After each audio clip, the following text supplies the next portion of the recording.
सभी का स्वागत है, वेलकम। लाखों लोग हर साल एग्ज़ाम के बारे में सोचते हैं, IAS हो, HAS हो, बैंकिंग हो या दूसरे एग्ज़ाम्स हो, लेकिन बहुत बिरले होते हैं वो लोग जो कामयाब हो जाते हैं। और यदि ये कामयाबी बहुत कच्ची उम्र में मिल जाए तो उस कामयाबी का मतलब ही कुछ और होता है। तो हमारे इंस्टीट्यूट से आदर्श शर्मा, जो भी हाल ही में रिजल्ट आया HP राइट एग्ज़ाम का, उनका 15th रैंक आया और एक्साइज इंस्पेक्टर में इनका सिलेक्शन हुआ। आदर्श से मैं डे फर्स्ट से बहुत इम्प्रेस था। तकरीबन मेरे खुद के टीचिंग करियर में 2500 से ज़्यादा लोग मेरे साथ जुड़े, और अगर मैं कुछ 10 नाम बताऊं तो उसमें से एक नाम आदर्श का है, जिसने रियली बहुत फैसिनेटेड था। कॉलेज पढ़ने वाला लड़का जब हमारे पास आया और वो एनर्जी, वो डायनेमिज्म जो मुझे आदर्श की पर्सनैलिटी में दिखा, वो बहुत अद्भुत था। अगर मुझे 2,500 में से मुझे 10 लोगों का नाम बताना पड़े तो उसमें से टॉप 5 में नो डाउट आदर्श है।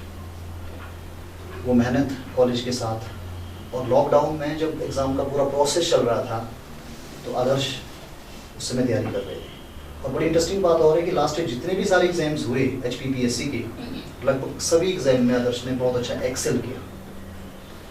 बहुत ही साधारण पृष्ठभूमि से, किसान घर से बिलोंग करने के बावजूद भी, बहुत मुश्किल ज़िंदगी को जीने के बावजूद भी जिस तरह की सक्सेस आदर्श ने कच्ची उम्र में हासिल की है, उसके लिए हमारी तरफ से उनको बहुत बहुत शुभकामनाएं। और मैं चाहता हूं कि आदर्श ने हमें ज्वाइन किया था कि सर मुझे आगे जाके HAS में जाना है। मैं चाहता हूं कि आने वाले सालों में आदर्श HAS में भी ज़रूर जाएँ, और जो मुश्किलें अपनी ज़िंदगी में देखी, अपने आसपास देखी, वो झलक पॉलिसी मेकिंग में सोल्यूशन के रूप में सामने आए।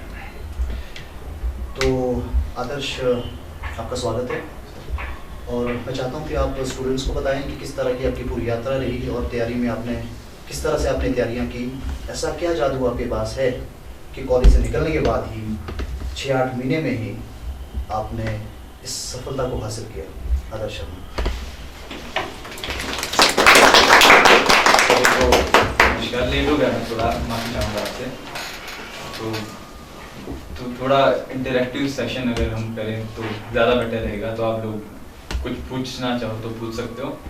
बाकी मेरा ये कहना है कि हमें ज़िंदगी में अगर कुछ करना है तो विजन क्लियर होना चाहिए। भटकते, अगर आप सबने यहाँ पे आके ये सोचा है कि मुझे कॉम्पिटिटिव एग्जाम्स में जाना है, तो आप यहाँ बैठे, उसका मतलब ये है कि आपने आगे बिजनेस करने के बारे में आप लोग नहीं सोच रहे हो, आप लोग राजनीति करने के बारे में नहीं सोच रहे हो। आपका लक्ष्य तो क्लियर होगा कि मुझे गवर्नमेंट सेक्टर में जाके जॉब लेनी है। तो उस लक्ष्य को आप थोड़ा और फिक्स करके क्लियर करो कि गवर्नमेंट सेक्टर में क्या से मेरा मतलब ये नहीं कि आप बोले कि मैंने SDM ही बनना है या मैंने ये पोस्ट ही लेनी है। आप एक सिलेबस पकड़ो, ये सिलेबस है, इस सिलेबस से रिलेटेड जितने भी एग्जाम होंगे वो मैं दूंगा। अब आप अगर यहाँ पे आके जनरल स्टडीज़ पढ़ रहे हो तो बैंकिंग में आप नहीं कर सकते कुछ। मैं जनरल स्टडीज़ का स्टूडेंट हूँ, मैं बैंकिंग के एग्जाम में नहीं दे सकता। ये अगर क्लरिकल के एग्जाम आते हैं जिसमें Hindi English Sanskrit, Hindi English computer पूछा जाएगा, और नहीं हो पाएगा, मैथ्स नहीं हो पाएगा। तो अपनी फील्ड तो हमें सबसे पहले निर्धारित करनी होगी कि हम इसी फील्ड में जाना है। अगर आप जनरल स्टडीज़ पढ़ रहे हो तो HS है, UPSC है, राइट है, नायब तहसीलदार, CPR, CDPO, ABRO, number of dozen of exams है, वो सारे हम जनरल स्टडीज से ही दे सकते हैं। तो सबसे पहले स्टेप मेरे हिसाब से यही है कि सबको अपनी फील्ड निश्चित कर लेनी चाहिए कि इस दिशा में मुझे जाना है, इस सिलेबस को मुझे फॉलो करना है। और एग्ज़ाम को क्लियर करने का ना, जो सर बोलते जादू है, जो मैजिक है, वो मैजिक सिर्फ एक कागज़ है, वो कागज़ है आपका सिलेबस। सिलेबस के दम पे कोई भी एग्ज़ाम क्लियर हो सकता है। मैंने ऐसे लोग देखे हैं जो, चलो मेरा अलाइड का एक्सपीरियंस है, अलाइड में भी जो 7-8 साल से लगे नहीं कर पा रहे हैं, कारण सिलेबस नहीं लिखा। कभी सिलेबस में लिखा है कि 1857 से पहले की हिस्ट्री नहीं आएगी, वो लोग बैठ रहे हैं पढ़ रहे हैं आदर्श शर्मा। सिलेबस में लिखा है वर्ल्ड ज्योग्राफी नहीं आएगी, वो लोग खोल रहे हैं माजिद हुसैन। तो हमें सिलेबस हमारा एक रास्ता दिखाता है, हमें उस सिलेबस को हमेशा फॉलो करना है। फिर सिलेबस के बाद उस सिलेबस में से किस प्रकार के क्वेश्चन आएंगे, उसका रास्ता है प्रीवियस ईयर पेपर्स। मतलब जो एग्जाम आपने देना है उसका पहले सिलेबस देखो, उस सिलेबस को धीरे धीरे फॉलो करना शुरू करो, और उसके बाद उस एग्जाम के आप प्रीवियस ईयर्स पेपर देखो, 5 साल के पेपर देखो, आपको आइडिया लग जाएगा। 6वें साल जब आप एग्जाम दोगे ना, आपको लगेगा कि हाँ उसी प्रकार के क्वेश्चन आ रहे हैं। और एक और चीज़ होती है, जब हम एग्जाम दे के बाहर आते हैं, मैक्सिमम लोग बोलते हैं अरे यार एग्जाम मुश्किल आ गया, अरे यार आउट ऑफ सिलेबस आ गया। तो वो जो मुश्किल आता है, वो आउट ऑफ सिलेबस आता है, वो सभी के लिए आता है। अगर वो कभी ऐसा एग्जाम आता है तो टेंशन बिल्कुल नहीं लेनी होती, कट ऑफ नीचे जाएगा।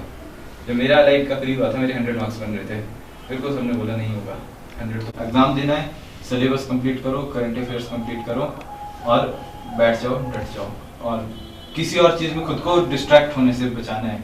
एग्ज़ाम नहीं भी निकलेंगे, एक समय आएगा जब निकलने भी शुरू हो जाएंगे, जब निकलने शुरू हो जाए फिर भी डिस्ट्रैक्शन में नहीं जाना कि अब तो मैं प्रो हो गया, और जब नहीं निकल रहे हैं तो भी नहीं होना कि डिप्रेशन में नहीं जाना कि नहीं निकल रहे हैं। सबका टाइम आता है, आपने मेहनत की है, फल आपको मिलेगा। अब कुछ चीज़ें मैं बताना चाहता हूँ कि एग्ज़ाम से रिलेटेड जो मेरे को लगता है आपको करनी चाहिए।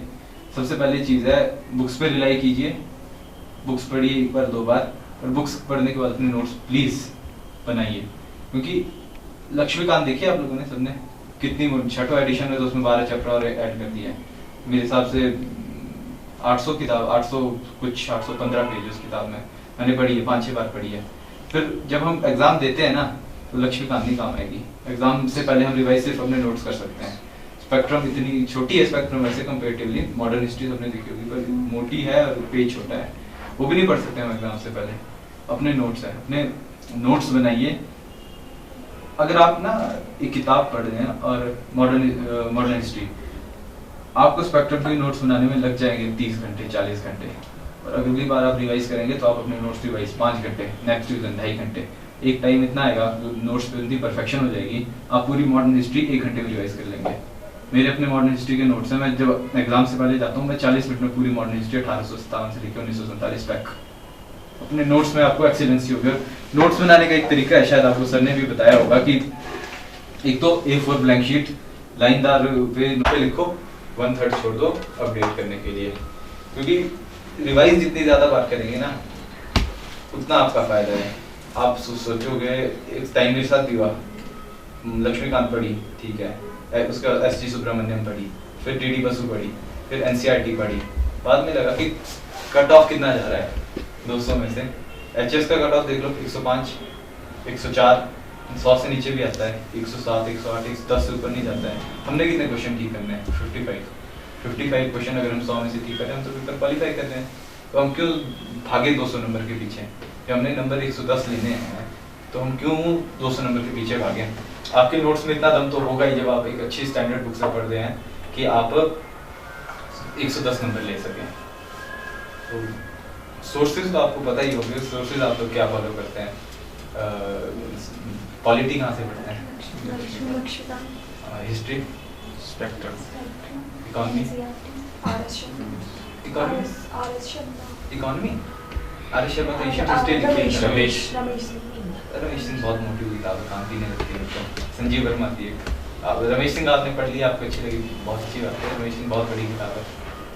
और एशियन मॉडर्न तो एशियन मिडीवल तो सिर्फ अपनी NCERT। हिमाचल सबसे जो क्वेश्चन रहता है ना एस्पिरेंट के मन में, ये जो भी बुक्स आपने बोली वेल डिफाइंड है, Ramesh Singh, Sanjeev Verma, Laxmikanth, spectrum, Asian history, R S Sharma और विपिन चंद्रा, सतीश चंद्रा, ये बुक्स डिफाइंड है। हिमाचल सबसे एक वो रहता है, कहाँ से पढ़ते हैं आप लोग हिमाचल? मैं खुद यहाँ पे जब मैं था 2018 में तो हिमाचल का नहीं क्लियर था। आप कहाँ से पढ़ते हैं हिमाचल? हिमाचल की NCERT तो है नहीं। कहाँ से पढ़ते हैं? आकाश सभी आकाश से पढ़ते हैं। एक बुक आती है जगमोहन फुलोरकर, देखी तुमने? पढ़ी है? कैसी लगी? पढ़ने लायक नहीं है किताब। मतलब कभी जिंदगी में सेटल हो जाओगे 30-32 साल में ना, जब नौकरी लग जाएगी, रिलैक्स होके करने को, फिर मत पढ़ लेना उसको मजे से। वो एग्जाम लायक किताब है ही नहीं। मतलब ये आकाश अच्छी किताब है। और एक बार किताब आती है छोटी सी, अगर मेन आकाश वैसे ना मोर देन इनफ की किताब है। जो नए वाला एडिशन है उनका, पहले वाला तो पता था नहीं था, नया एडिशन मोर देन इनफ है। जब मैं राइट कर भी दिया सारे क्वेश्चन थे आकाश से, HS लास्ट ईयर क्वेश्चन आकाश से थे, बल्कि जो उसमें आकाश में लास्ट में लिखा नहीं आते, क्वेश्चंस दिए होते हैं जस्ट, वहाँ से डायरेक्ट क्वेश्चन आया था। वो बेल लगी है जो कांगड़ा में, वो क्वेश्चन वहाँ से डायरेक्ट आया था। तो आकाश में अगर एक किताब आती है मेंस लिखना होगा ना आपने जब, तो आकाश का थोड़ा सा ड्रॉबैक है, उसमें मेंस से रिलेटेड कंटेंट नहीं है, थोड़ा ऊपरी तरह से। ये किताब आती है मियां गोवर्धन सिंह की history history of Himachal by Mian Goverdhan Singh. छोटी किताब है, काफ़ी छोटी किताब है, पढ़ने में अगर स्टार्ट ही हो किसी ने हिमाचल नहीं पढ़ा है ना, तो मेरे हिसाब से स्टार्ट ही गोवर्धन सिंह से करो। इतना आनंद आएगा आपको इस किताब पढ़ने में कि ऑन द वन को आप लोग पढ़ लोगे। आप लोगों में से सब नहीं दिए होंगे अटेम्प्ट्स एग्जाम के, अभी एचएस कौन कौन दे रहे हैं? सब दे रहे हैं। एचएस हो जाएगा जून में। करंट अफेयर्स कैसे करते हैं? करंट अफेयर्स क्योंकि हर एक एग्जाम में, अलग में, एचएस में, यूपीएससी तो चलो लेवल बहुत हाई कर दिया है। एचएस अभी भी हिमाचल कमीशन वाली नॉर्मल करंट अफेयर्स पूछते हैं 1 वर्ड टाइप के। तो करंट अफेयर्स का ये है, कोई भी स्टैंडर्ड सोर्स जो यहाँ से नोट्स दिए जाते हैं, कोई भी एक सोर्स पकड़ना करंट अफेयर्स का, डिस्ट्रैक्ट मत होना दो की, क्योंकि एक जगह से अगस्त के पढ़ोगे, वो सितंबर में कोई चीज़ कवर करेंगे, आपकी वो चीज़ मिस हो जाएगी। तो एक सोर्स, एक रास्ता, एक सिलेबस, एक पेपर, यही है। और अखबार पढ़ते हैं सारे लोग? कौन सा? हिमाचल के लिए मेरे को लगता है अमर उजाला सफिशिएंट अखबार है, अमर उजाला दिन हिमाचल, और सब अमर उजाला पढ़ते हैं।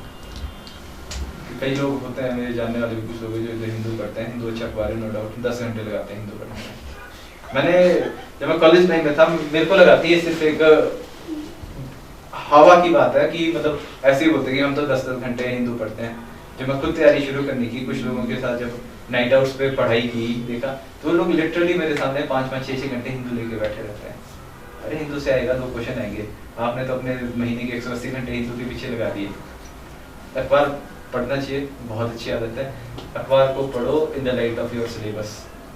सिलेबस में जो चीज़ें दी है, एक बार सिलेबस को ना अगर तैयारी शुरू की है तो मेरे हिसाब से अगले 2 हफ्ते तक ना पढ़ाई शुरू करने से पहले डेली 10 मिनट सिलेबस देखो और उस लाइट में अखबार पढ़ो कि मेरे सिलेबस से रिलेटेड कुछ आया है तो ठीक है, नहीं तो पन्ना पढ़ लो। अब अगर सरकार गिराई जा रही है कर्नाटक की, मुख्यमंत्री बदला जा रहा है उत्तराखंड का, हमारे लिए मतलब नहीं है उसका। हमारे लिए क्या मतलब है? एंटी डिफेक्शन लॉ क्या है? अच्छा ये हुआ एंटी डिफेक्शन लॉ का आर्टिकल ये है, प्रोविजन ये है, खत्म। अखबार ने तो 1 हफ्ते तक वही पढ़ना है, हमने 10 मिनट में कवर कर लिया अपना 1 हफ्ते की वही न्यूज़।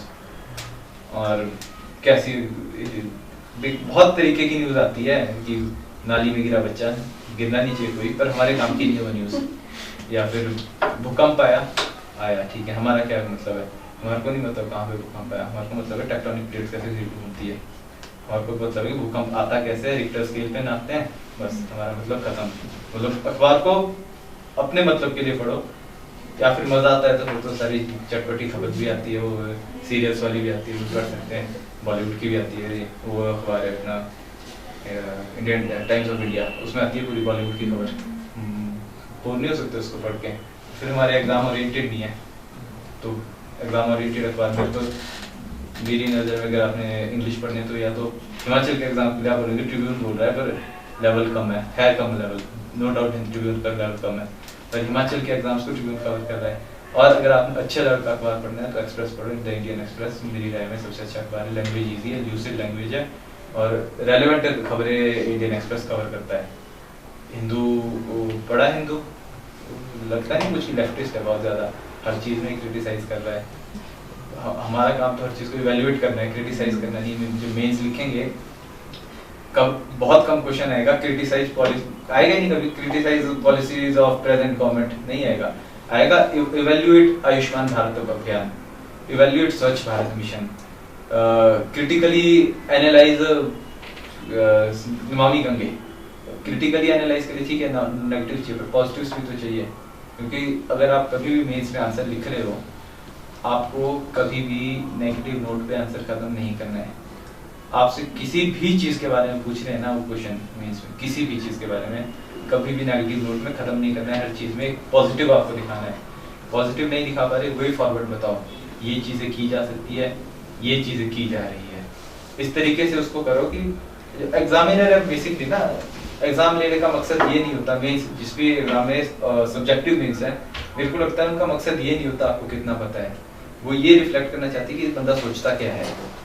ये रिफ्लेक्ट आपको करना है कि मैं सोचता क्या हूँ, क्योंकि आपने अगर एडमिनिस्ट्रेटर बनना है तो आपको इनोवेटिव चीज़ें करनी होगी। कुछ एचएस हैं आजकल, कितने इनोवेटिव काम करे। हिमाचल में कई चीज़ें आपने देखी होगी जो नई चीज़ें हो रही है, IAS तो करिए, यूट्यूब पे भी छाए रहते हैं, millions of Deepak Rawat sir हैं, मेरे हिसाब से 10-12 मिलियन उनके यूट्यूब पे फॉलोअर्स हैं, और करते हैं वो क्रिएटिव चीज़ें करते हैं, तो इसलिए आंसर्स पे वो क्रिएटिविटी झलकनी चाहिए। और आपकी कोई क्वेरी है तो मतलब किसी भी चीज़ से रिलेटेड, ऐसा नहीं है ये हमारी इंटरेक्शन एक ऐसे नहीं कि हम कैजुअल मीटिंग करें, किसी भी चीज़ से कोई पूछना चाहे ना तो मैं अपने एक्सपीरियंस से बता सकता हूँ, कोई भी कुछ भी पूछना चाहे।